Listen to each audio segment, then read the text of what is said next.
স্মরণকালের ভয়াবহ বন্যায় নাজেহাল টেক্সাস, কিন্তু কেন আকস্মিক এই বন্যায় বিপর্যস্ত টেক্সাস? বিশ্লেষকরা বলছেন যে এর পেছনে রয়েছে ভৌগোলিক এবং মানবসৃষ্ট নানা কারণ। এছাড়া আবহাওয়ার পূর্বাভাস এবং সতর্কবার্তা সঠিকভাবে না পাওয়া এবারে ক্ষয়ক্ষতির পরিমাণ বেশি।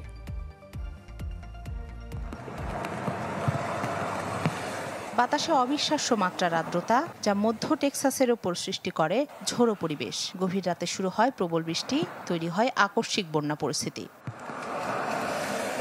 টেক্সাস হিল কান্ট্রিতে মাত্র 4 ঘন্টায় হয় 4 মাসের সমান বৃষ্টি।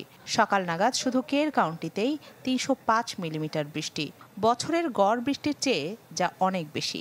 গুয়াদালুপ নদীর পানির উচ্চতা 7 থেকে 29 ফুট পর্যন্ত বেড়ে যায়, যা 1987 সালের বন্যার সময়ের চেয়েও বেশি। বিশ্বের সবচেয়ে ক্ষমতাধর দেশ যুক্তরাষ্ট্রের একটি অঙ্গরাজ্যে বন্যায় কেন এমন বিপর্যয়?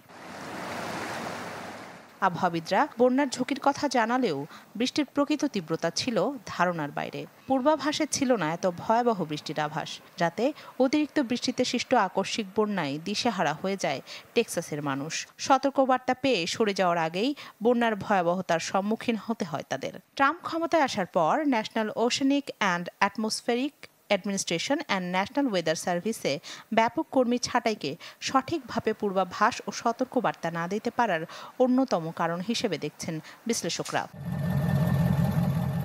এর বাইরে আছে ভৌগোলিক কিছু কারণ। টেক্সাসের অনেক অঞ্চল কাঁকরযুক্ত ও মাটির স্তর শক্ত হওয়ায় অতিরিক্ত বৃষ্টির পানি শোষণ সম্ভব হয়নি। এছাড়া শহর ও উপশহর এলাকায় প্রচুর কংক্রিট ও অ্যাসফল্ট থাকায় ঠিকভাবে পানি বের হতে পারেনি, ফলে ড্রেনেজ সিস্টেমে দেখা যায় অচল অবস্থা, ডুবে যায় ঘরবাড়ি ও রাস্তাঘাট।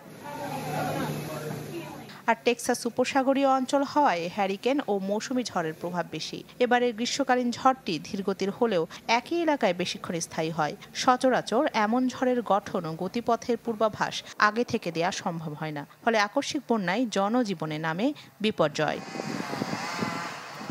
রাখি জেসমিন, চ্যানেল 24।